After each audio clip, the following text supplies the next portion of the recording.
Welcome to the Rolling Around podcast. Join me, retired Stockton PD James Nance, for exciting conversation. You know, he got shot down and he ended up stealing an old airplane. And tons of interesting guests from all walks of life.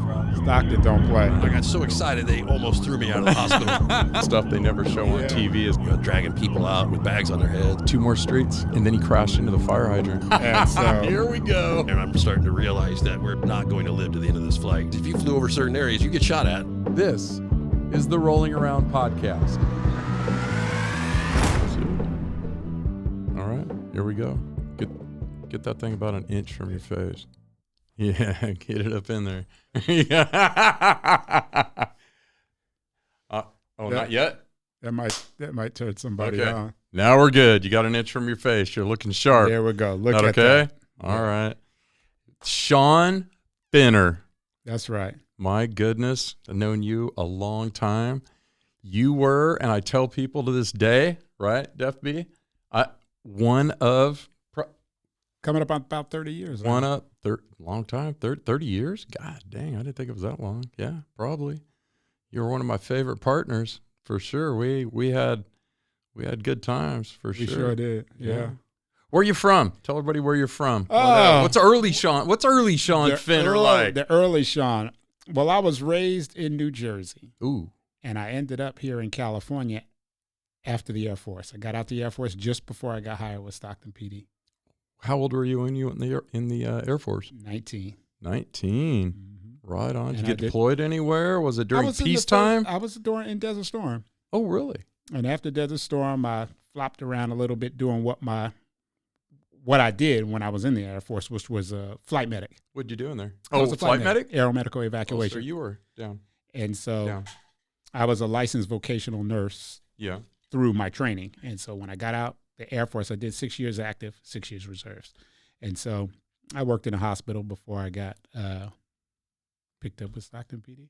Right on. How many years were you in the Air Force, or did I miss that when I was Just a telling little Nora under, to lay down? just a little under 12, because when Stockton Oh, PD hired me, That's a while. I did what's called the Palace Chase, where you can get out the Air Force early Yeah. to do. It has to be approved, but they Right. approved it for me to do this. Right on. Right on. So you got hired in Stockton when? August 1996. 96. All right. 96. I was let's see. Up in Calaveras. I'd been hired by the Amador County Sheriff's Office. Amador. Yeah, Amador's a good, quiet little mountain county. And they weren't Oh, yeah. ready for you, I'm sure. Yeah, Nora, come here. Come on, get over here. No, here, come on, get over here. Nora, get over here. Nora, the podcast dog. She's being restless. Lay down before I have to. There you go.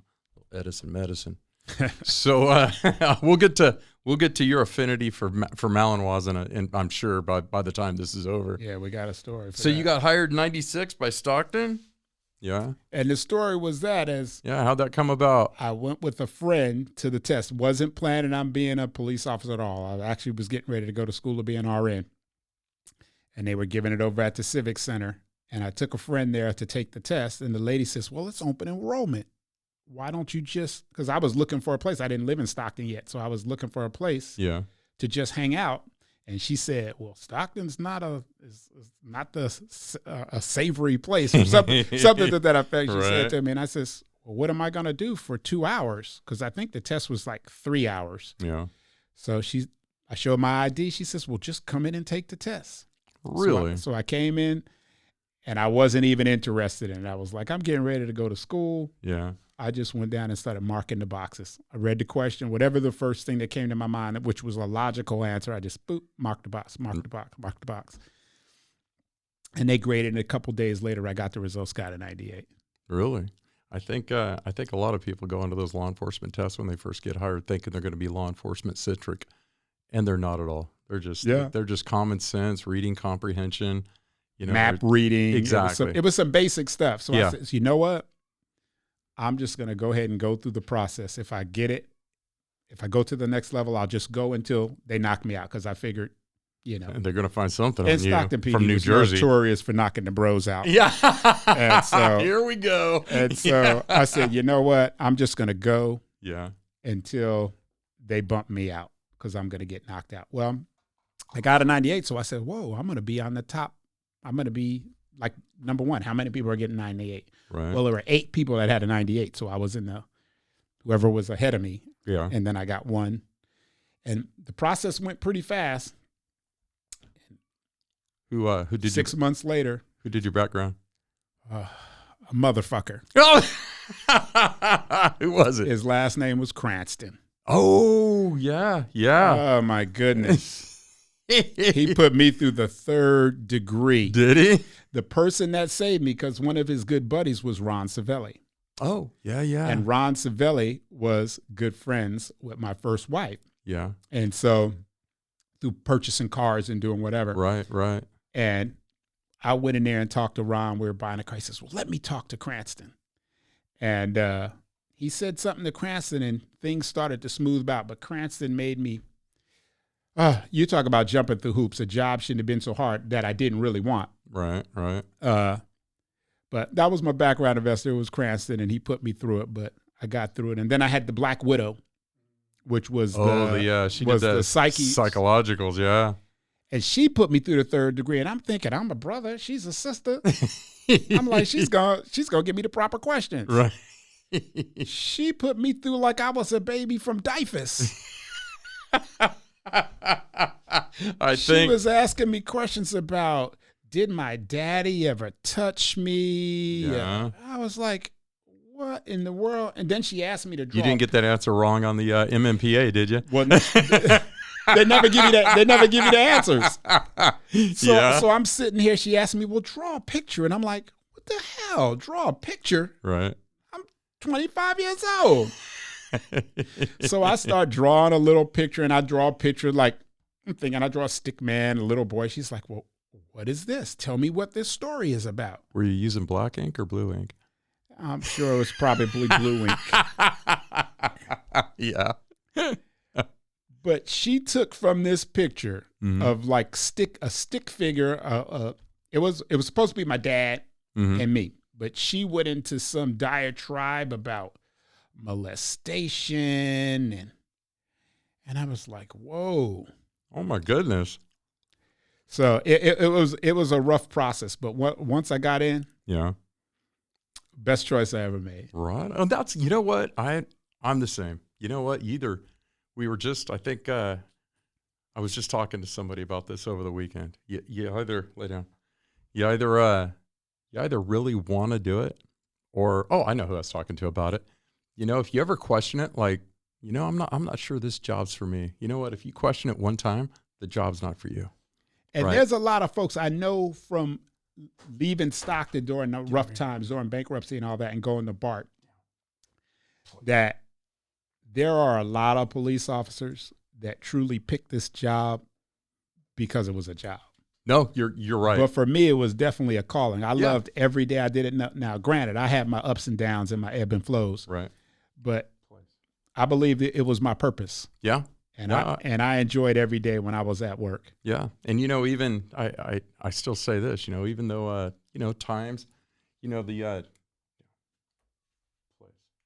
even though, you know, maybe society's changed or societal views on police and stuff like that, I think every generation of police officer has something different, right? Like the ones before us, they dealt with something.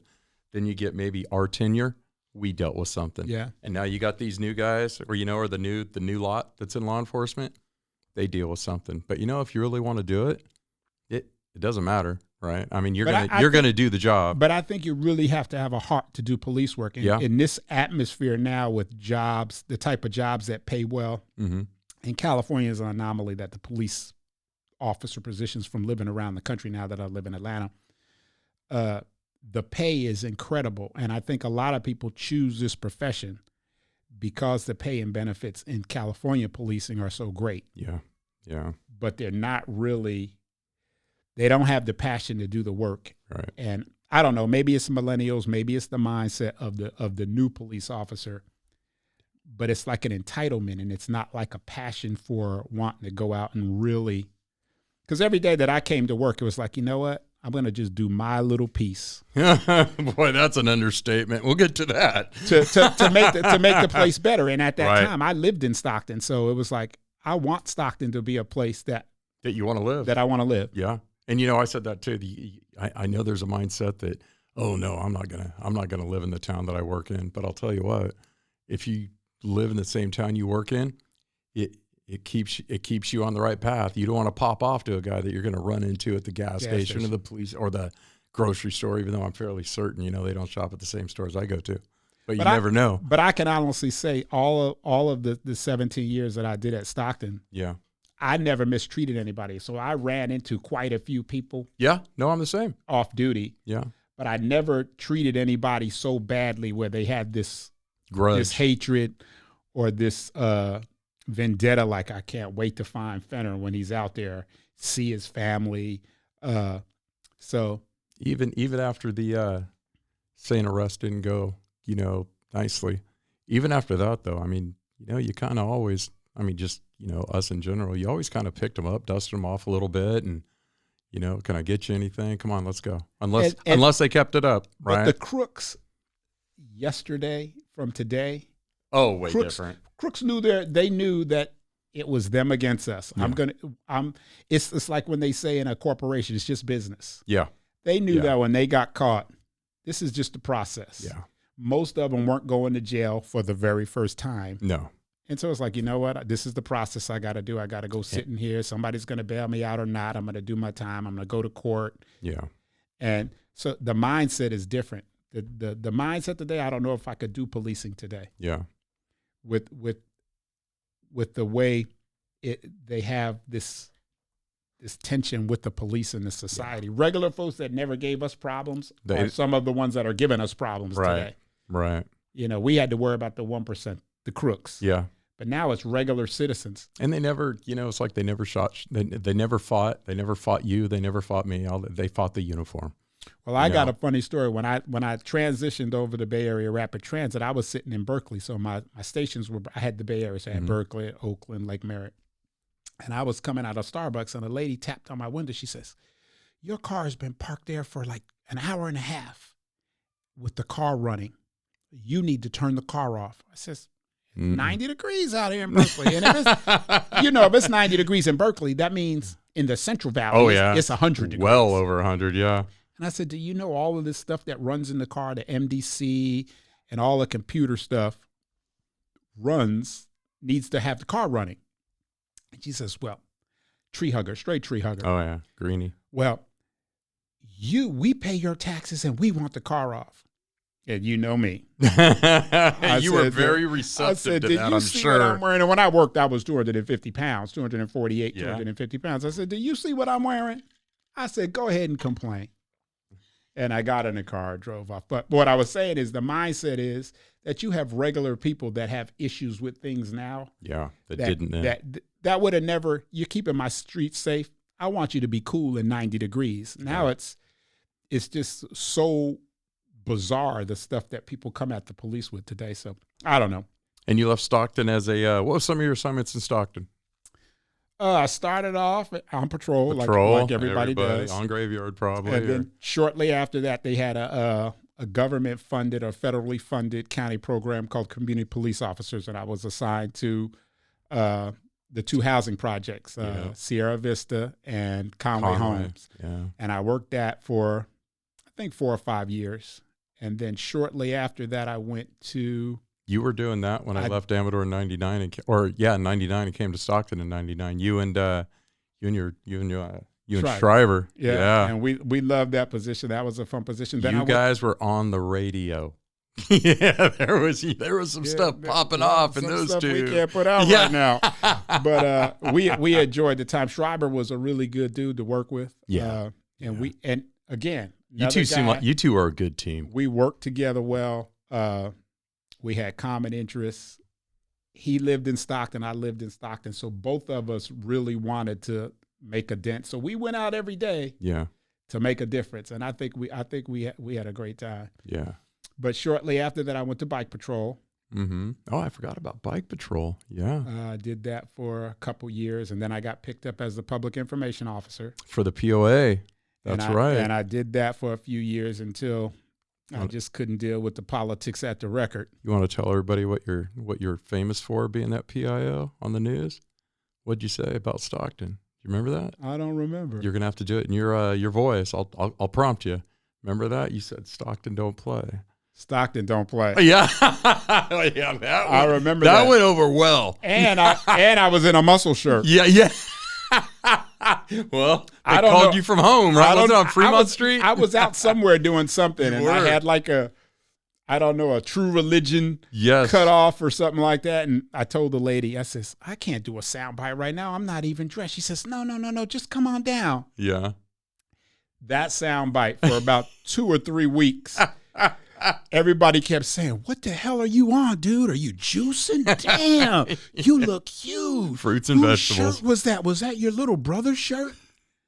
And I was like, this is just a swole. Yeah. No. This is just all at Sean right here. That's what I do. Just like what you're wearing right That's now, right? I mean, you can't contain it all. Oh, my goodness. This guy. He's a character, huh? You remember. I'm sure you got some But good. that was Chime in with a good story if you got one day. That was a rough time, though, for us with the bankruptcy. It was. That was not a good, it wasn't a good time. You're right. That was when billboards were up and all that nonsense. And I wanted and it was rough on the city. And as much as I like policing, I mean, I transitioned into transit policing. Yeah. But the camaraderie, one thing I can say, even with the different personalities, everybody doesn't get along. Right. Stockton, at the time that I worked, handled business. If there was something that happened, a major event, a shooting, a crisis, a bomb scare, hopped right out of your beat. Everybody came together, and if you were on a call, even with somebody that you didn't really like, everything moved like a fine oil machine. And working at multiple departments, because I left Stockton for a minute, went to Brentwood Police Department. Oh, I forgot about Brentwood. And shortly after that, came back from Brentwood. Yeah. And then during the bankruptcy, I went to Bay Area Rapid Transit. And out of the 3 agencies, with all the things that people talk about in the agencies that are really hop and pop, which Stockton is, right. It was the most squared away department in terms of policing, tactics. I would have thought going to the Bay Area that we would be, a cut above with tactics. And it was just all over the place in terms of the different personalities coming from the different agencies into transit. It was like we'd get the calls and everybody did something different. Like I handle traffic different than somebody coming from Newark PD or Richmond PD, and we would butt heads like, that's not where you put that car on that map. That's not where you set the Sakium device up. And oh my goodness.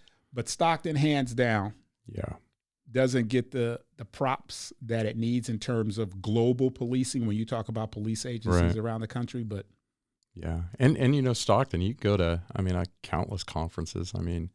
You still hear it to this day. Whenever you're in another state, you'll say you work for Stockton PD, and they're like, and "Oh, they know. Man, did you get military benefits?" No. Stockton was a fun town to work in, and it was. And I live in Atlanta now. Yeah, and the way they do traffic control for being a motor for 4 or 5 years, they stop cars in the middle of the lane, and you're like, "Who came up with this?" In turn pockets, it's like, how about get on the radio and say, pull around the corner. Pull over to the corner where it's safe. Yeah. Safe for you. It's just, sure. You can really see that we were ahead of our time, even before cameras, lapel cameras and all those things came, that the things that we were doing that the general public thought we weren't policing ourselves were happening in Stockton, Oh, yeah. No. There was, any career, any department, it's got that, air quote, bad apple. But, they always worked themselves out, in Stockton. I can tell you that most of the time they weren't a police officer very long, for sure. So you were CPO. What was your number? I forget. CPO what? CPO 3. CPO 3. That's right. I do recall that now. Yeah, it was always fun listening to you and Schreiber on there wearing another. I was CPO 1. Schreiber was CPO 2. Yeah. And then Sajor was CPO 3. And there was somebody else there was two in each. Who was the other CPO? You'd remember. I forget who was down there with them. Who was the other CPO? Any idea? Dan Hampton was there for a little bit. I remember Dan. I don't remember him as a CPO. He was working Valley Oak whenever I got out. Yeah, he was a CPO in Sierra Vista when me and it was what was the female that worked with him? Black female. Julia, not Julia Tate. No, Lewis. No, not Lewis. That's who I was thinking. Julius Lewis came after me. After I came. Not Julius. It was a female. Yeah. Was it Jennifer? Jennifer. Not Jennifer. Jennifer was on bike patrol with me. I forget. Yeah, that's what you guys were doing whenever I got hired. She used to be down there. She used to be down there with Nath. She was down there with Nath and Dan Hampton was down there. And was she a little short? She was a little short gal, right? No, on bikes. This particular girl wasn't on bikes. I forget. She was here before. She probably got hired in 93 or 92 or something. Oh, I don't remember. Yeah, I wouldn't know. Yeah, I can't remember her name. All right. So you left. When did you leave Stockton? What year? I left Stockton in 2012. And then you went to Bart. Oh no, I went. No, you went to Brentwood. I went to Brentwood probably in 2005, and the policing in Brentwood was just awful. Oh yeah. It wasn't awful. Let me say that, when you're trained a particular way and then you go to a city that doesn't have a lot of crime. Right. I wasn't used to being that type of police officer that catered to stuff that in Stockton was insignificant. I was taking calls like illegal garbage dumping, motorhome parked in front of my house too long. Oh my goodness. Somebody took the rear wheel off on my bike while I was at Central Mart. Right. And so I wasn't used to the stuff that wasn't really. It's important when those things happen to you. It's important to that community. It's important. It's not on the scale. It's not even on the scale. And 1,000 calls a day. And there was no diversity. You're talking about being the token black guy. I thought maybe there'd be a black janitor I could talk to. No, not at all. I just really, all jokes aside, I just really felt alone when I got there because I was the only black employee when I was there. And so there was nobody else, not even maintenance. Yeah. And so when I was in the community, all the calls where they needed to have a person of color, I went to it. And I resented it because I'm like, we all do everything. And there's nothing that we shouldn't all be able to do. We train, we go to the same training. And I was like, well, okay, if this diversity thing is so important to you, hire some bros. Yeah. And, not that it matters, because it doesn't matter. I mean, we all go out and we do the same thing. Color doesn't matter. No. But everybody likes to see themselves in their workplace. You were the island of Fenner over there. Yeah. And you know what they were calling me? Oh, it's hard telling. Baby Obama. No, they weren't. You're a mess. I was getting all fired up. I was like, stop it. Obama wasn't even thought about yet. That's funny. Let's see. I don't want to skip. Oh, you competed when you were Stockton. You competed in the Police Olympics. Yeah, I took first place in bodybuilding. In bodybuilding, that's right. We'll have to find a photo of that and put up here. You weren't little gold. I wore yellow. Well, I thought they were gold. Yeah, I was trying to dress you up a little bit. That's the junk. Yeah. Oh, they look like big gold nuggets. You're a mess. I love it.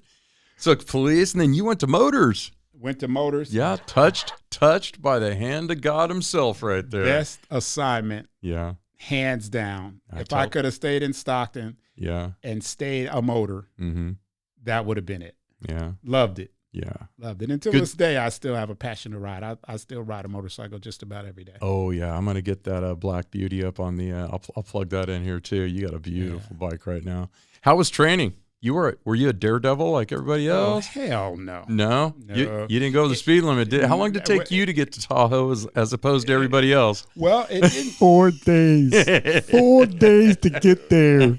Well, when I first started, I was apprehensive because when I went to motor school the first time, I had an accident and fractured my ankle. So I had to come back from the first motor school and go back. What pattern? 30 cone weave. Oh, yeah. That was a terrible one for me. This was after I had passed. Yeah. So the instructor had us go back through, and he had all the bikes go through. And as you go through the 30 cone weave, the slowest you could drop is like 27, I think, or 28. Yeah. And the motorcycle in front of me didn't stay at 30. So I come into the pattern. I'm Full lock. Whenever you get to it, it's full lock right, and I full just- lock left, and full the- lock right. Yeah. but the motorcycle in front of me slowed. I'm still at 30, and my front tire bumped the rear tire Yeah. of the motorcycle. It had just flung me off the bike. And so I was like, this is bullshit. I'm not going back to this. Yeah. I'm going to go back to patrol, whatever. So my sergeant, who was our sergeant? It would have been I don't know. Who did you have? Lance and no? It was Jan? mm-mm. No? Oh, I know. You had Paul. No. Yeah, you had Paul Flynn, didn't you? Not when I went to motor school. It was who was the one who married the girl from Flint? Not Flint. The one that married the girl from the 7-Eleven or the Chuck. Chuck Flesher was my sergeant. Oh my goodness. Yeah, yeah. Oh, really? Oh, Yeah, when I went to motor school. Is there a better better motor sergeant? He was awesome. Papa Bear? I loved him. I like Papa. So he was like, Fenner, we need you to go back to school. I was like, no, I'm not going back. Yeah. And I think I was the token brother then too. So I says, because I looked at my motor picture and I was like, I'm the only black guy there too. But the guys were so cool. Yeah. So I ended up going back. But I think I did when I came out of the second academy, I think I had a little PTSD. Okay. And it Okay. took me probably about 3 or 4 months riding on my own where I Yeah. wanted to ride at the speeds Right. that the other motors were riding at when we got on the freeway. Because I would always go to the back and I'm like, what the hell are they going 100 all the way to coffee for? 55 saves lives, right? And I was like, 45 is good going up Persian. Yeah. And so it took me probably 6 months, 5 or 6 months before. And then it got to the point where my partner was Fawcett, Yeah. where he was telling me to slow down because I was going everywhere. We're bumping bags on the freeway. Right. I'm reaching over and flicking off his bike. And he's, Yeah. you know, all the games we used to play when we were on yeah. motors. But Oh, yeah, that Or was a fun Or time. turning off the bike. Turning Yeah, off the bike. that's right. Yeah. That's Putting right. a squirrel in his bag. Yeah. And then I seem to remember, I want to say it was around 2007, you had the pleasure of being one King 41. Remember that? One King It was- 41. Yeah, you had I'm pretty sure you had a great partner. The And that partner had a Malinois. and he kept that damn car frozen. Even If anybody knows, Stockton is in the Central Valley, hot as hell in the summer, Yeah, cold as hell in the winter. yeah, yeah. And this man here kept all the windows down. Cold and foggy with the AC You're going. talking about nipples sticking through my vest. You'd wake up with a layer of ice on you, and yes, I did just say you'd wake up. Not with to a mention, layer not of to ice mention, on you. not to mention the time I fell asleep and had a boner going into Denny's.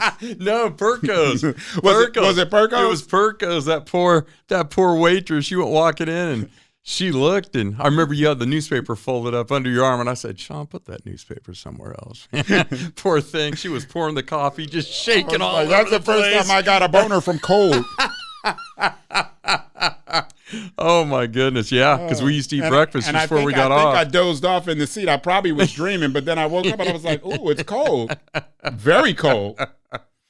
Good thing we had the paper in the free paper out the machine. I was like, I couldn't go in and let them see that. 'Cause No, that's a lot of meat. You know what? She's probably talking about it right now, Yeah, too. she probably called the butcher. So one night, this is a funny story. We got to tell it. One night, we got in that. I think Jules picked up the stolen car first, right? Whenever it came out of AMPM. We were right at Harding. Yeah, Harding. Harding in AMPM. and Center. Yeah.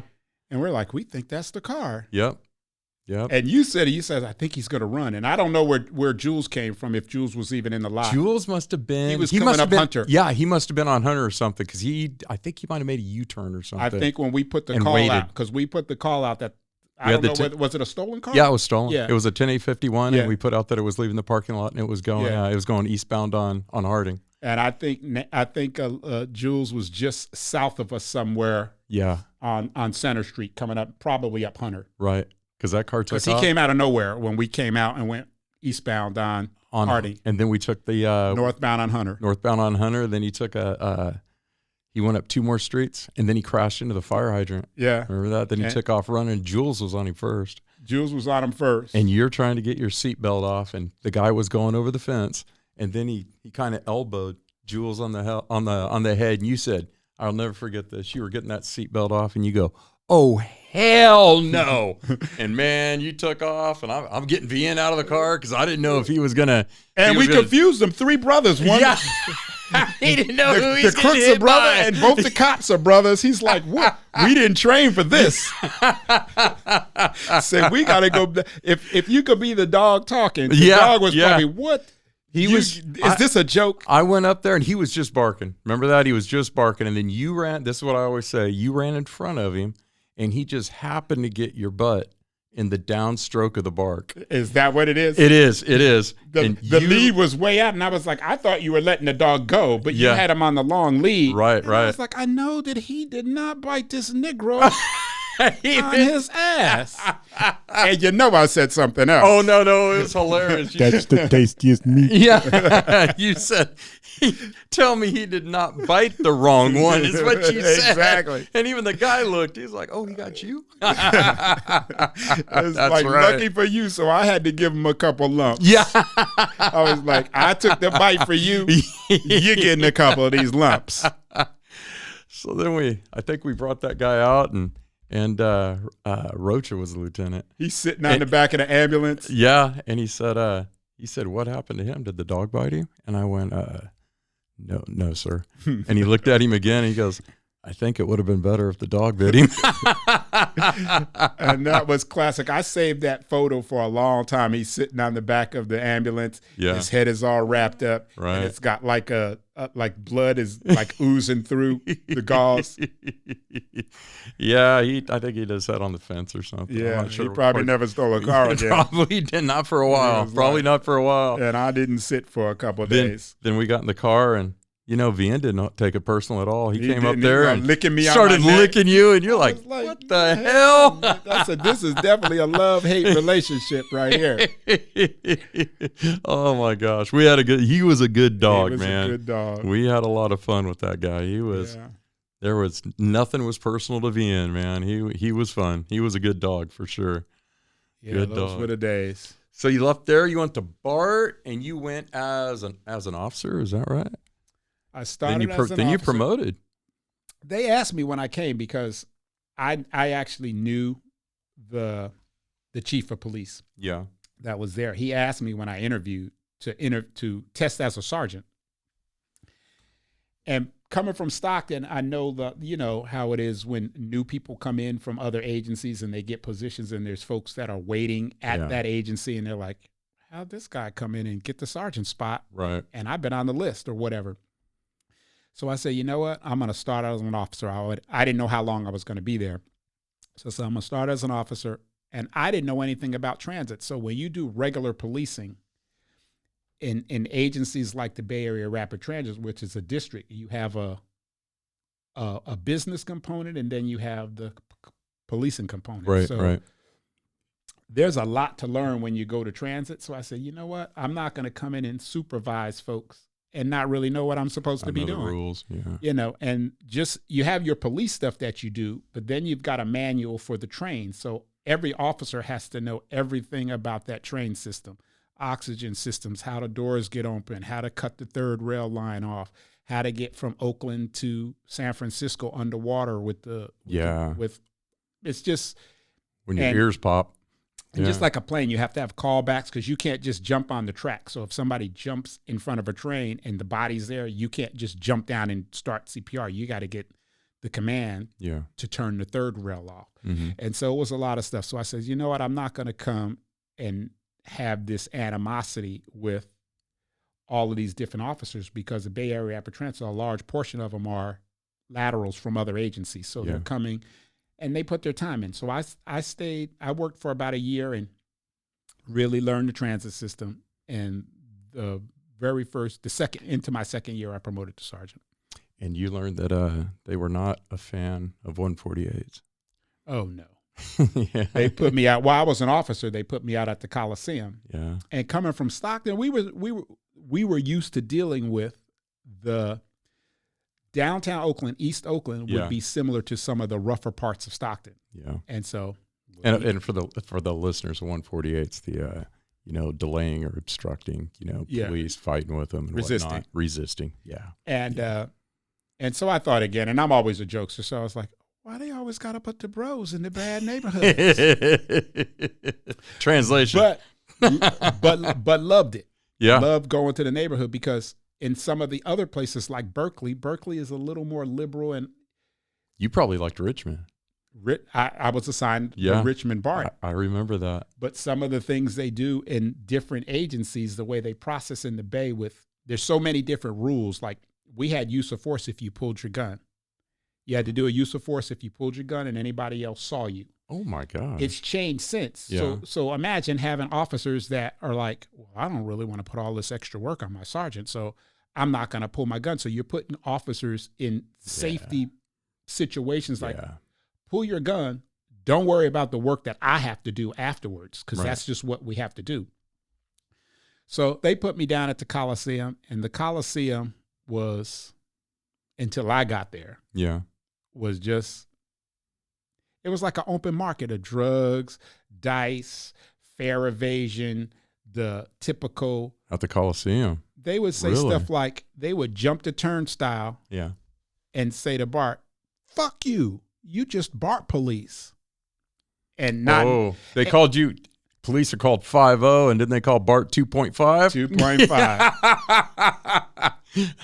You got to see the humor in that. That's kind of funny. But they didn't realize that when I first got there, that I came from a city which is just like Oakland in terms of crime, similar population. So I got there, and they like to do everything in two. So if you contact somebody at the Coliseum station, at the Richmond station, Fruitvale station, they want you to call backup. But I'm used to, let me see what I have. Right. And unlike a city police, we have what's called posse comitatus or whatever. So other agencies come to assist us. So if we're in Oakland, I can go to the channel or get dispatch online and have Oakland come. But I'm like, I can handle this. Yeah. And Bart did not like the idea that I got into it. So if a guy said, fuck the police and jump the turnstile, I was like, you really don't know who you're talking to. He still got 2.5? I was 7.5 because I got in a lot of altercations dealing with guys that would test you because they're like, well, who is this guy? Yeah. And so I got in a lot of fights at the Coliseum to the point where they were saying use of Fenner instead of use of force. We need to have a sergeant come out and do a use of Fenner report. The easy way or the hard way, right? And then right behind the Coliseum is a housing project, which was one of their rougher housing projects. So they would jump off the platform and run into the projects. And I was right after them. Yeah. Not knowing that that's a housing project you don't really want to go in by yourself. Yeah. But I went in guns blazing. So it's like, if it's going to happen, just it's going to happen. And so I got somebody's going to do the paperwork. Somebody, and I wasn't a sergeant yet. Yeah, that's right. So I was like, my sergeant will come out and do this paperwork. Yeah.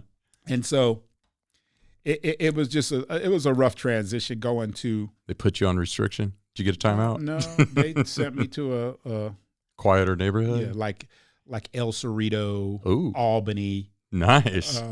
But then once I promoted, I had the Richmond line. All right. I always had Richmond. Same in Richmond. Yeah. And Richmond is it's a kind of different beast. It's like these little Bay Area cities are kind of different in their personalities of. Right. You could pick up the toughness. Like you could go to different cities and a tough guy is a tough guy, but where you go and the hair stands up. Yeah. Like, is this a BGF type guy? Like, I don't know if I really need to call somebody. Right. So it was a big transition, but nothing like Stockton. Yeah. If I could have seen years later, if I had a crystal ball and could have looked, I might have stayed. Yeah.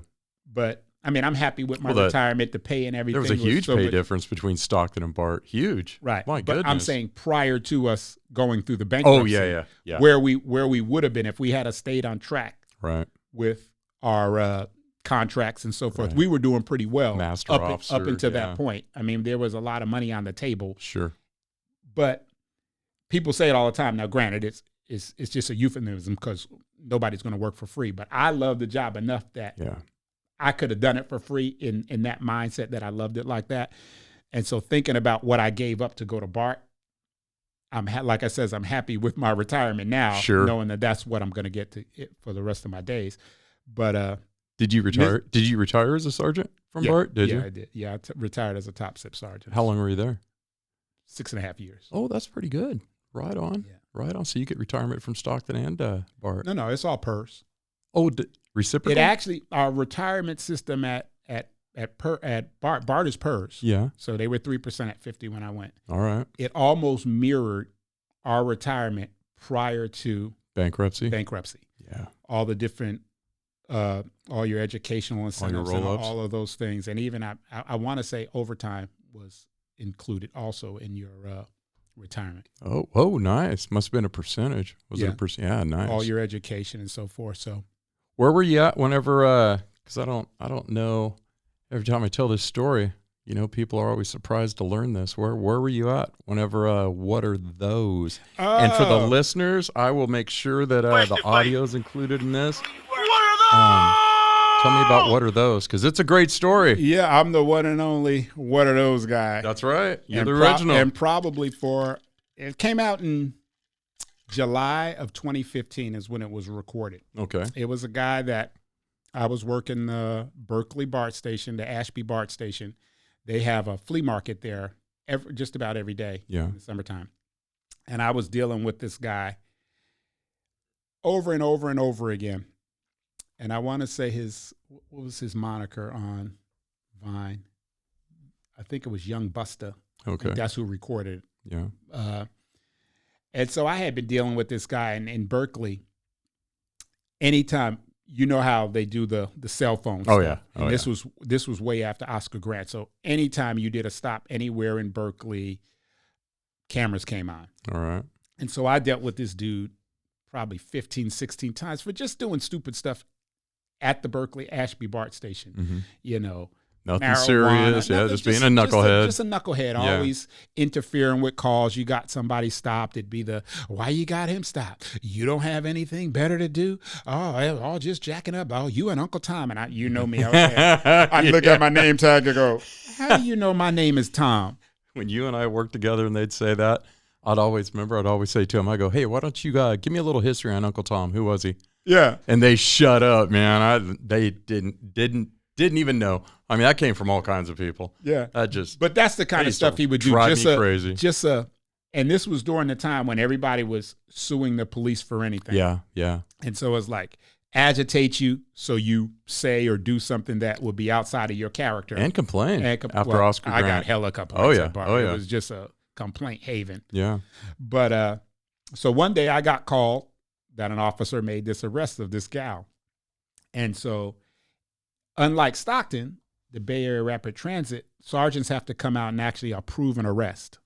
So when the officer makes arrest, we had a sheet that we had to go down. You know, do you need to go to the hospital? How are you feeling? It was just a battery of questions that we would ask the suspect. Mm-hmm. And while I was dealing with this girl, Young Buster comes up on the camera, just doing the same stuff. It was typical of what he would normally do. Right. I got one question for you, officer.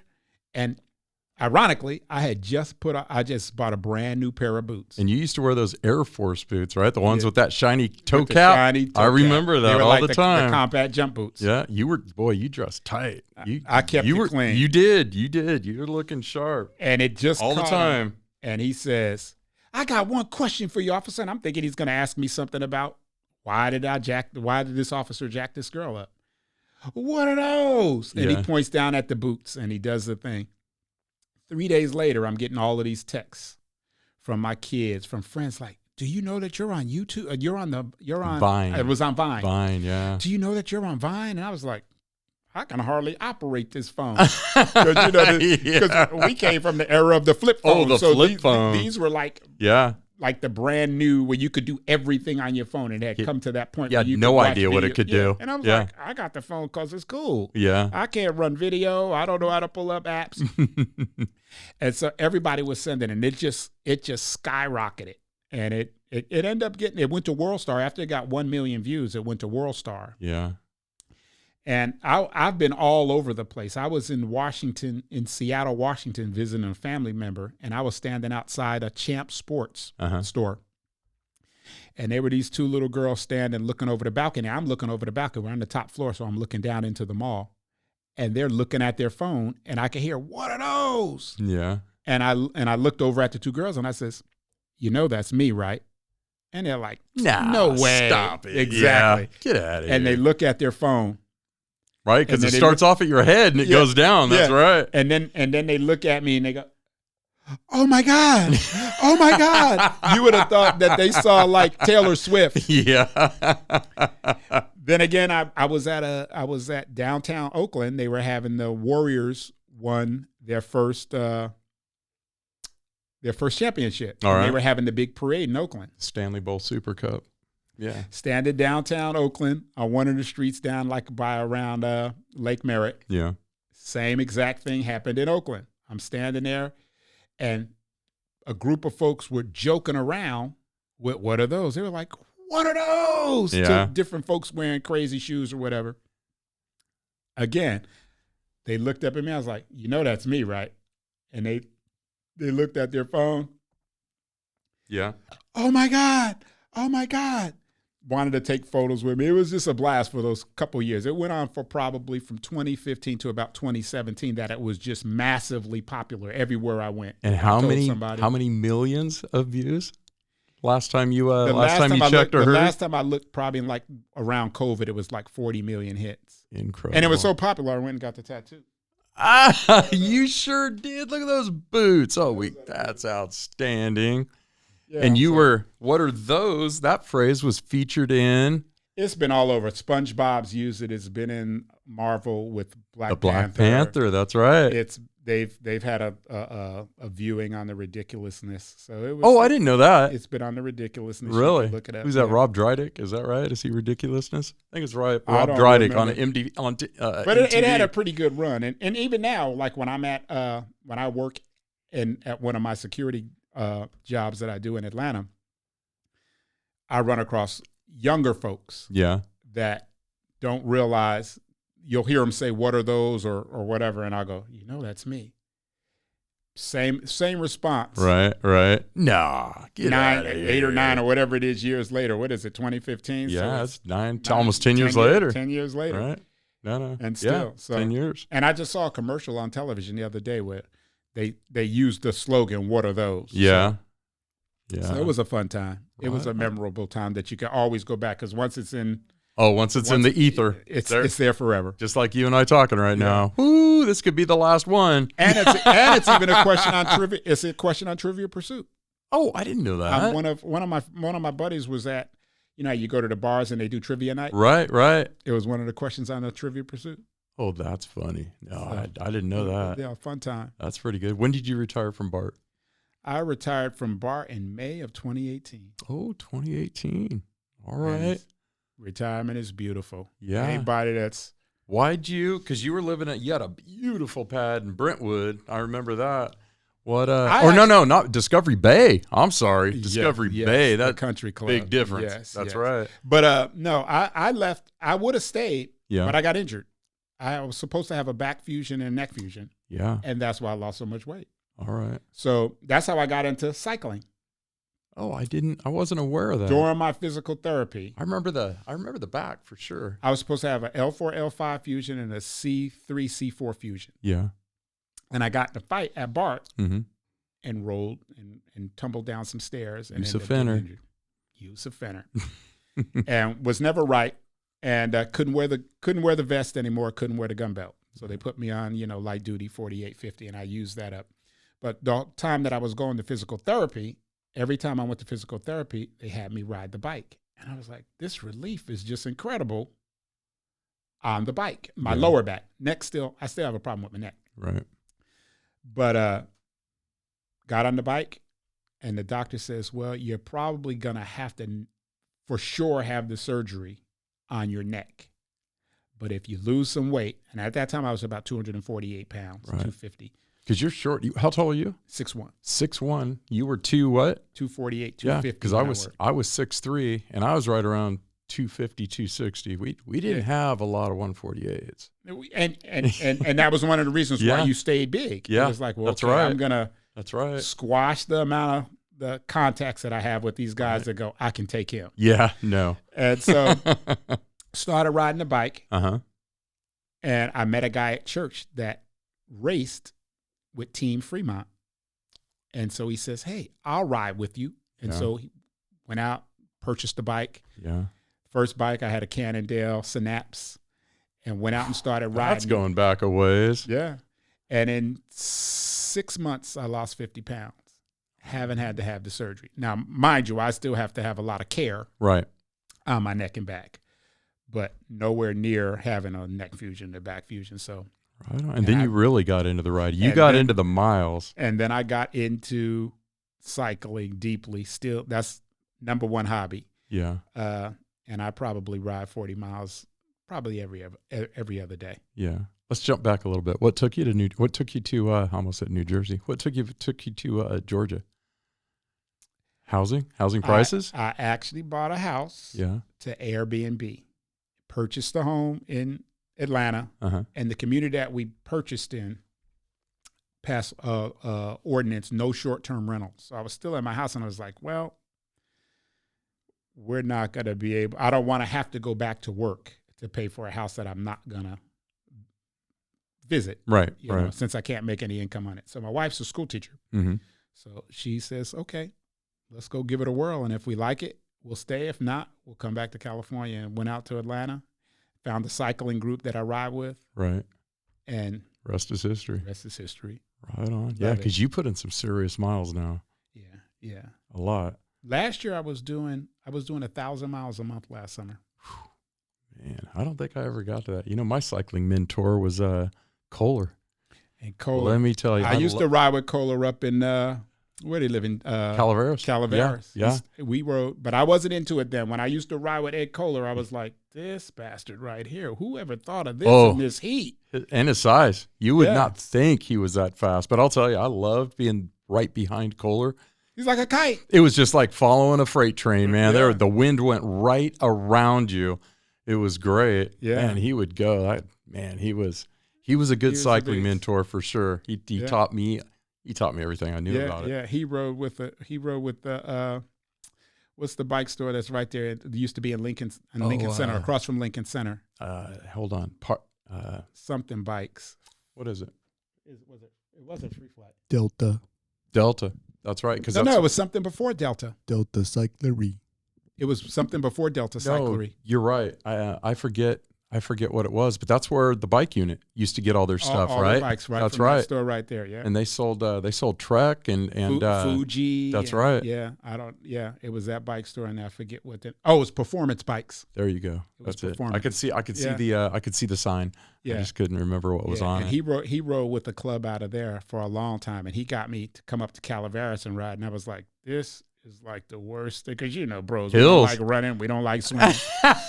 No, you had a swimming pool. Knock it off. I got it. Knock it off. I just got it so the neighbors could say he's one of us. I was like, but I'm going to teach my kids to swim. You rode with a dog. You had a swimming pool. Yeah, all the things. You broke all the stereotypes. Said, look, we probably would have caught a whole lot of bros if we just pulled the swimming pool behind us.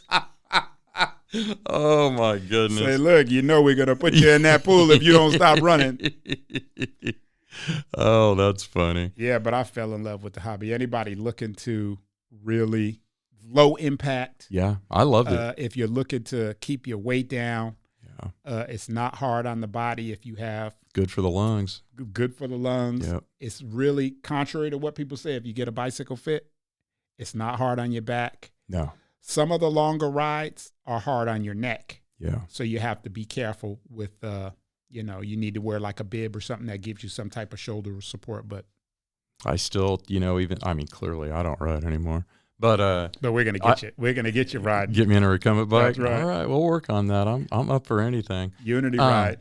But I can tell you, I learned right away. I was very fortunate when I really got into cycling. I went to John Tallarico in Lodi. He made me that bike. He measured me every which way he could, and I'll tell you, that bike fit me. It fit me properly. I was never sore. I never got off of it and was like, oh, my back or my calf or any of that. It just fit me. That's what they tell you. I worked at a bike store for a little bit after retirement, and they tell you if you're not comfortable on your bike, you won't ride it. No, that's right. But if you are comfortable on your bike, contrary to what people think, when you see people in these positions like the Tour de France or, Amgen or whatever it is they're racing, Giro or whatever, they're in a perfect, comfortable position. They're measured. Every aspect of them sitting on that bike is that measured. tape measure goes places when it's measuring you for sure. So catches you off guard almost. You're like, whoa, I don't think that has anything to do with the bicycle. Yeah, but it's it's. And you got a group you ride with. I ride with the Riverside Riders, so you can go online and look at the Riverside Riders out of Roswell, Georgia. Georgia. All right, excellent group. Got any recumbent guys in that? We've had a couple. We don't have any actual recumbent guys that ride with us regularly, but one of the. And are they recumbent because they're paras, or are they just recumbent because? Oh, is that right? Para, yeah. All right. Mm-hmm. All right. Hand bikes. Yeah. And we have one of our riders used to be is a retired CEO for Wahoo, which is a big bicycle outfitter with computers and so forth. Right. And somebody's a fan of that. He has quite a few connections. So a lot of the cyclists that ride with us are former pros or involved in that cycling community. Yeah. And so we have the level of riding. Yeah. You can come out and ride any level because we have from the very beginning to guys you can't hardly keep up with. What's your average miles whenever you guys go out for a ride? This year I've taken off a little bit this year in terms of my load, how much I ride. But last year I was probably averaging between 21 miles per hour. Oh, that's moving right along. 80 miles. Yeah, 80 miles. That was your typical ride? That's a poke. In the summertime I tried to do a century every week. Really? And last summer I was doing about 1,000 miles a month. That's incredible. Yeah. That's a lot of miles. Yeah. And I'll tell you, if your bike didn't fit you, you wouldn't be able to do that. No. And I mean, you go through, even with the proper fit, you get the saddle sores and all that, but it's just like any sport. You push through. You put the butt gel, the bag balm. That was my favorite, man. Bag balm. Bag balm. That's right. That tin will last you push for a these tin old of bag balls balm. to the side. Split seat. Are you able to? Yeah, well, just one. I was married once. Yeah. I only have one. Oh my goodness! Give up one testicle in the first marriage. But and you ride with another? Don't you ride with a nonprofit? Who's a nonprofit you ride with? I ride with the organization. I didn't ride last year because of some logistical stuff, but I ride with an organization called Operation One Voice. So if anybody's interested in donating to Operation One Voice, it's a charitable organization for injured and wounded special operations veterans. All right. And so we go out every year because a lot of them suffer with their amputees. PTSD is big. Right. That's most of our guys. So we take our guys out. And we buy bikes for them, and we do an annual ride from Lawrenceville, Georgia, to Destin, Florida. It's about 420 miles. Wow! And it's a 4-day trip, and we go down and we supply them with the bikes. Most of the guys have bikes now because some of them are returnees, and we honor every year a veteran that has either lost their lives or are struggling with some type of PTSD or something. Yeah. And we just raise money for that organization. So you could go on to Operation One Voice. Okay. And it'll pop right up. I'll put that in the podcast notes. Yeah. And so our next ride is Labor Day this week. Labor Day 2025. It's 4 days. Yeah. And it's always a good ride, good stories. That's got to be a good. That's got to be a well supported ride to go that far. We're supported. We have the Georgia Highway Patrol. So we have promoters that take us all the way through. When we get to Florida, we have the Florida Highway Patrol. And a couple of the guys that ride with us are retired law enforcement. Okay. And we have a complete SAG support system. So we have vans. Mechanics, we have food, we have vans, we have you name it. Stops and sleepovers are all predetermined. Stop sleepovers. And I think this is the 14th. I'm not sure. I think it's the 15th year that we've been doing it. So everybody in those communities look forward to us. So they're waving at us when we come through the hotels and stuff, so forth, that we stay at each evening. That's great. They're prepared for us. So it's a fun time. Right on. How many riders do you have in that? Last year, I think there were 40. That's a good crew. And we push along, and they take us on the freeway. So we're riding on the freeway with our so we don't have to stop. So when we do our increments, most of our days are about 100-mile days. Yeah. And we break it down into 4 25-mile segments. So we do 25, sag, stop. Right on. drink, Stretch. eat, do whatever you got to do, and then we're back at it. And then when we get to the hotel at night, then there's just the camaraderie of the sharing stories and that is I'll tell you that's a huge benefit to guys. I know. I mean, I was in law enforcement. I was never in the military, but since my accident, I'm around a lot of guys that were in the military and were injured, and it doesn't matter if they're an amputee, a para, PTSD, whatever it is. The thing, I think the common thread is they all miss that camaraderie. Camaraderie. Just being around people. I think they. Some of them get out and they self-isolate, and that is not the best thing to do. That's not. Right? So you get people out, get them outdoors. I think outdoors. And I get guys. I think outdoors is fantastic. I love it. Anything to take their mind off of I don't know the full dynamics of what it is, but I know when I crashed my bicycle in 2018 and had to have a titanium collarbone put in. And I had like 15 stitches in my head. And you could probably still see the light little scarring where I messed up that beautiful head. Yeah. Oh my goodness. But for a long time, like I said, I had PTSD, and it's a kind of thing like it just comes on you almost like anxiety. When you were riding? I had a crash while I was riding. No, I'm saying that whenever it hit you, was it whenever I was riding? In that same circumstance? So I was doing a climb, and my chain popped. So if anybody knows about cycling, your feet are locked in. Yeah.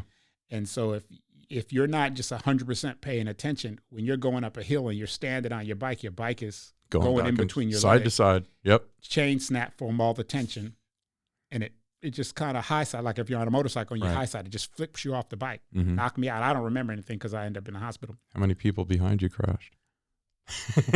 Nobody crashed except me. All right. And but after that, every time I was in that situation, and in Georgia, there's a lot of climbing because everything is rollers. There's hardly anything flat. So every ride you go out, you're doing at least 2,000 feet because it's undulated. Goodness. All right. And so for probably about 3 or 4 months after that, anytime I had to climb and come up out of my saddle, I got really anxious, and I could look at my computer and see that my heart rate really skyrocketed, and I would stay in the saddle. Yeah. But on some of the climbs, they're 16, 17%. You got to get up out the saddle. You have to. Absolutely. And so this ride, really for these guys to be able to get out and, talk to other people that have been through exactly what they've been through. You can see guys that are injured and pushing through. So if you're like, I can't do it. Right. There's guys that, no, you could do it. And then sometimes he's doing it. I'm sure you have. Sometimes you catch them. They're just, some guys want to be by themselves and they go off by themselves, and you get over there and, just a little conversation sometimes, and for sure. I think it goes just friendliness, like you say, the camaraderie, it goes, and being outside. And they look forward to it. Yeah, and they so sure part do. of it is the anticipation. And this organization does other things too. They do a duck hunt. They do a bear hunt. Whoa, they do a hike. Hold on. A duck hunt? Yeah. What? So go online. This organization does a lot of things throughout the year. I just participate in the part with the cycling. Sure. But that's great. Yeah. So they could go online and look and see. All right. Can anyone ride? The participants all have to be military and have to be approved by the organization because they only have allotted so much money. Sure. So they really want to get. When they get these bikes, do they just ride them for that ride, or is it their bike after the ride? I believe that the way they come in by recommendation. So if you, Nance, were riding a bike, I would say, well, Jamie Nance he's a special operations veteran, needs a recumbent bike. Yeah. And so then we're going to cut that out. Somebody will clip that, and all of a sudden I'll get pin for stolen valor or some nonsense. And then the organization goes, let's get him a bike. Wow. And so that's pretty incredible. Yeah, and bikes aren't cheap. And they do golf tournaments all during the year. They do another ride called Spin for Special Ops, which was just fundraising. Fundraising. All right. During Memorial Weekend, they do a golf tournament. They do crab feeds and so forth. So same things that most organizations do to raise money. That's great. And all of it goes to this event. Yeah. That's good. And it's based out of where? It's based out of Johns Creek. Johns Creek, Georgia. Yeah. All right. So you like Georgia? It sounds like it's become your home. No. I mean, the home is where your heart is. So That's right. I'm there, and it's the balance of cost. California is just extremely high to live. Once you've gone, like my kids live here, so I miss the interaction with my grandkids and the everyday. But the savings that you save in everyday living, allows you, if you were living on a budget, to be able to come back if you want to fly. So I come to California probably every few months. Yeah. To visit for 3 or 4 days. Get on a podcast.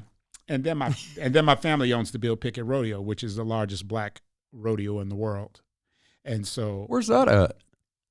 It's at Rowell Ranch every year. This year is July 12th to July 13th. Rowell Ranch, right on 580 as you go. Oh, really? It's actually Castro Valley. Yeah. They say it's the Oakland Rodeo, but the physical location is Castro Valley. So if you go online to Bill Pickett Rodeo, you can buy your tickets there. It's a really fun event. So this is the 42nd or 43rd year. Oh, my goodness. And so we come to California quite a bit because my wife's parents own that rodeo. They're involved with that rodeo. And so we come back to help out any way we can. So. Right. Are you? And it travels around the country. Are you a roper, steer wrestler? You ride them bulls? I can't see you riding a bull. You know what brothers. But if you want to see some brothers on bulls, that's the place. It's a black rodeo. You might think you're in the Twilight Zone because you're like, whoa. I can see you doing the mutton busting. No, I can see I don't you even know. Chasing those little sheep around. I don't even know what mutton is. That sounds like some Diddy shit. Diddy shit. BYOBO. I'm rubbing the oil on my mutton. Bring your own baby oil. That's right. I like baby oil, but I'm not putting it on no mutton. That's a whole different story, a whole different topic. So is it on BET? You were also you're talking about my side job. Yeah, your side jobs now. Some of my side jobs. I've worked with various security companies in Georgia. Yeah. And Georgia is, the second Hollywood. So I've done quite a few. I've done some TV stuff for Fox and. Yeah. What was the dating show? I've done Love and Hip Hop. Love and Hip Hop. Yeah. And Hip Hop. So if anybody watches Love and Hip Hop, I've done, all the. You come out there and pull them fools apart? Oh, yeah. Yeah. It's fun. But it's ghetto as hell. Yeah. But it's a fun time to watch the.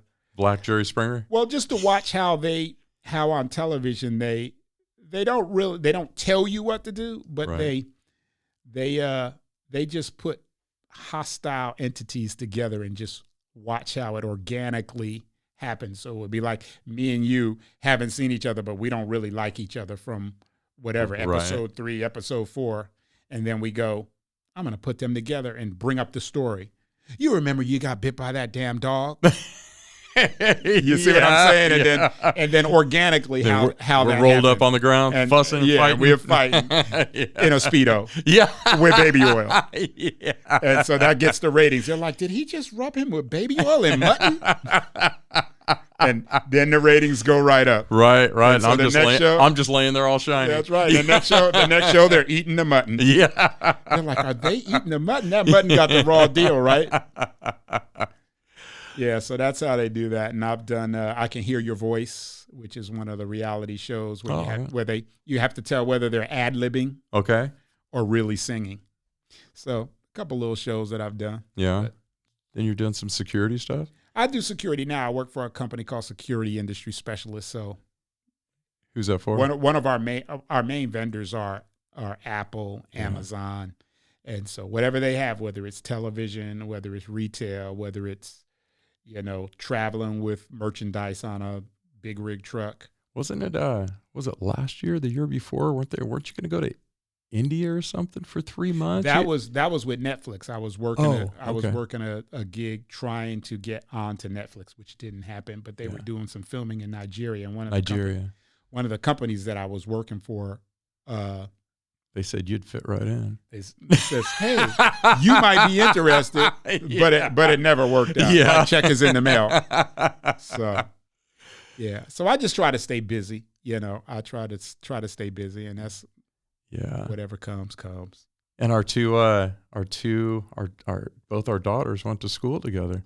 Whenever we all lived out in Murata. Tokay. Did Jordan come out of Tokay? Tokay. Then they went to, was it Murata Middle? Is that right? Murata Middle. And what was the little school over at? Davis Elementary. It was Davis, Murata, and then my daughter ended up going to the school over there off of Bear Creek. No, it was for the gifted kids over there, Elkhorn. Oh yeah. Elkhorn. Off Davis. Yeah, that's right.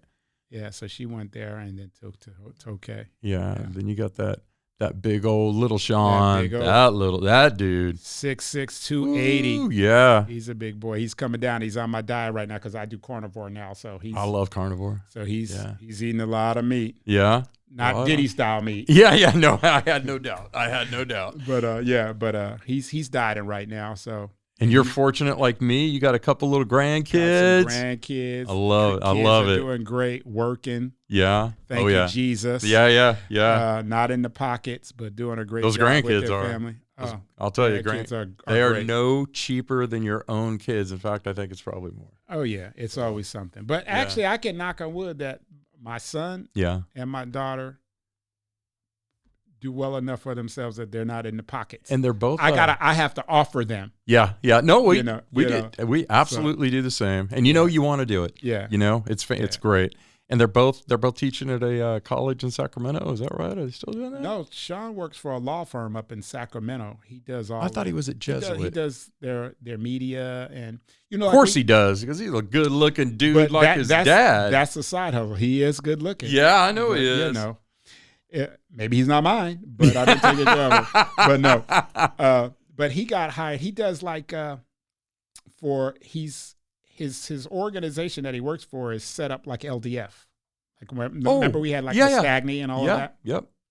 He works for a law firm that does it for other companies that they'll be covered by legal. Yeah. And so his job is he comes into organizations, corporations, and tries to get people to show the benefits of the legal defense fund. Mm-hmm.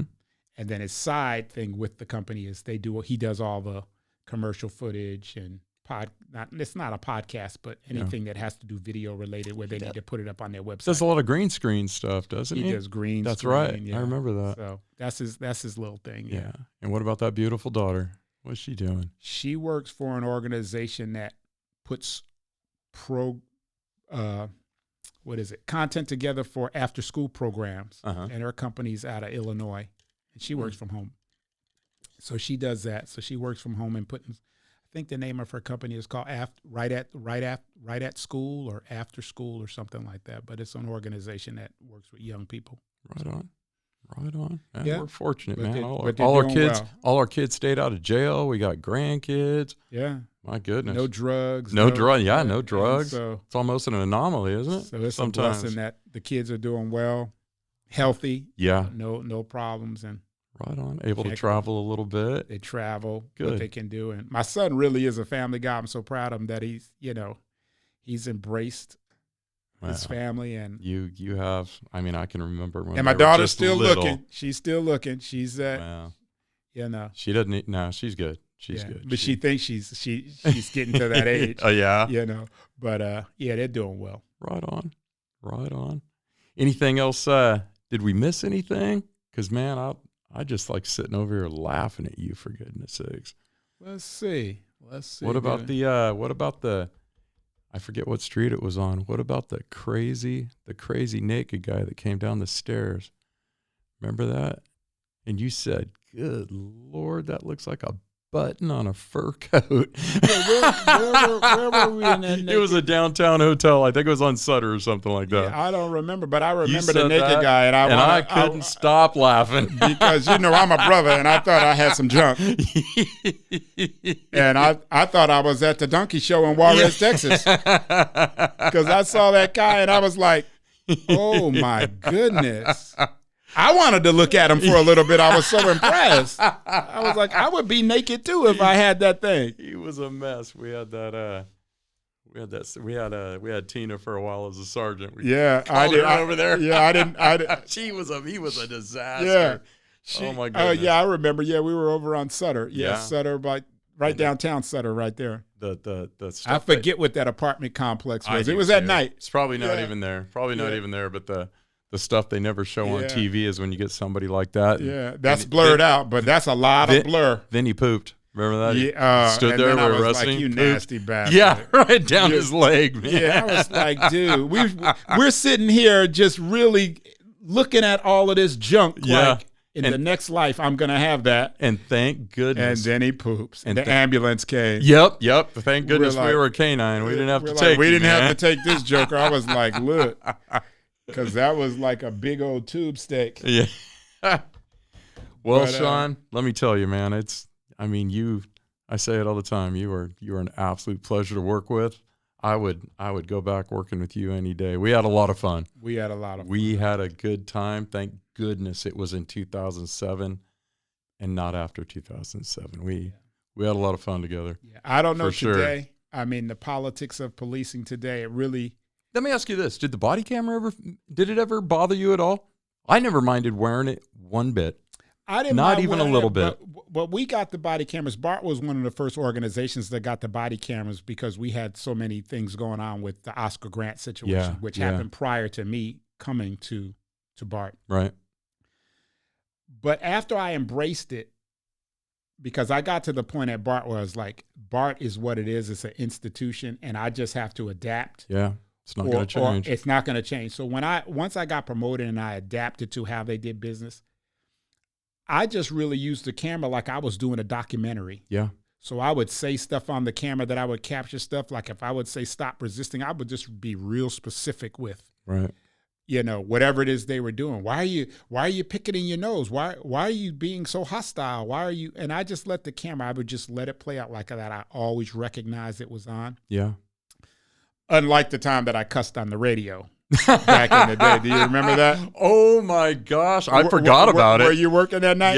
Yeah, I forgot all about that. Where we were driving and we were code 3 chasing somebody. Yeah.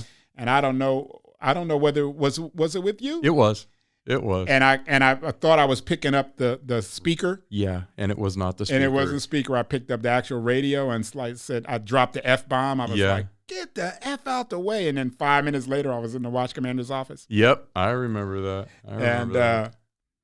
Thank goodness I was the driver and not on the radio. Yeah. I was like, don't you see these lights and sirens on? You just going to jump out in front of us? But, so the camera, I was real conscious that the camera was there. And we had a system at BART that the camera came on when you flashed on your light. So you also got. This was before they came out with the one piece. Yeah, we had the ones that had the true lapel. It was a little lapel camera. Yeah, that's right. Lapel camera. Yeah, I forget who. And so that thing would get knocked all over if you got into a call. It'd be looking up at the ceiling or it'd be pointed all the way down.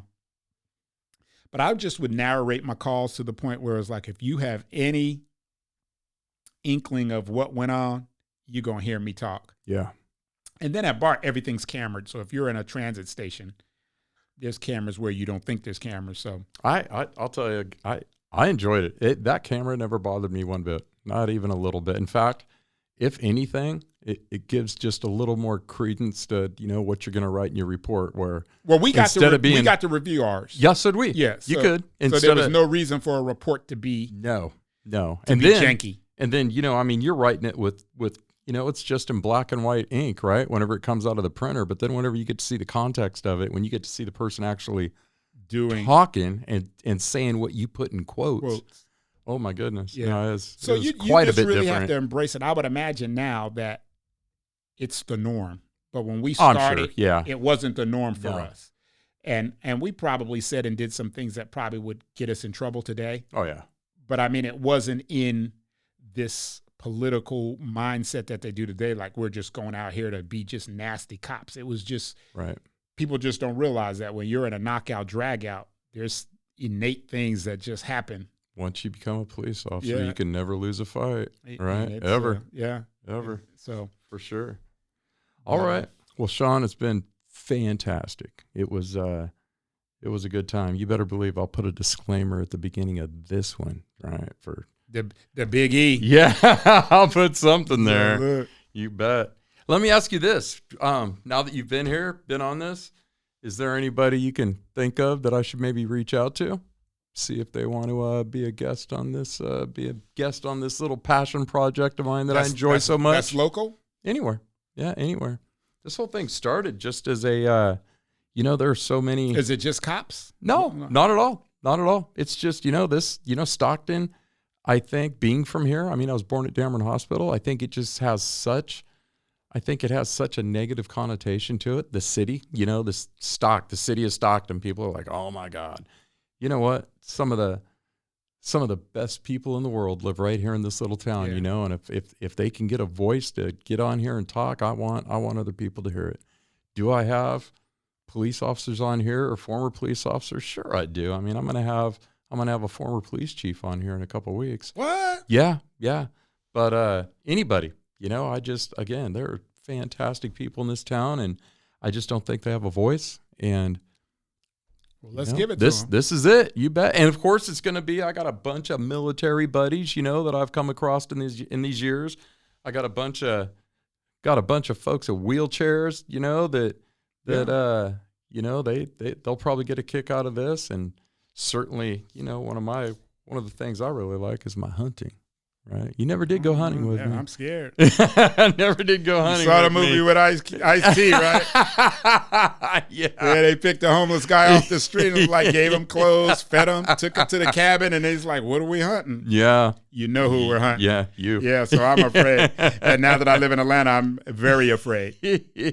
Because everybody's got rifles, everybody's got guns. Yeah, that's right. Nah, you're not getting me in the woods. I'm safe right here on the streets. That's funny. Well, anybody that has any comments about this podcast or any recommendations of folks, or if you want to be on it, the podcast has its own phone, and that number is the famous 209 area code. It's 209-242-5814.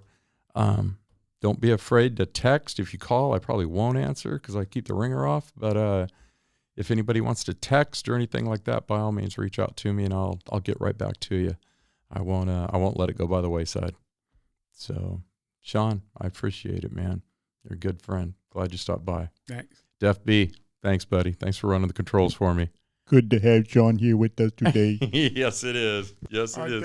You can't put that on. Don't put that on. Yeah, we're gonna blur that. We're blurring that. No. Don't get too much blur. Handyman. Handyman. Oh my gosh. Wow. In living color. Yeah. In living color. That's right. That was a great show. All right, everybody. Take care. Thanks for watching and listening. You just experienced the Rolling Around podcast. Make sure to like and subscribe for more thrilling stories, exciting adventures, and special guests from all over. Follow us on Instagram and Facebook at the Rolling Around Podcast. Do you want to be on our next episode? Contact us at the Rolling Around Podcast at gmail.com or give us a ring on our trap phone at 209-242-5814. Thanks for watching. See you next time.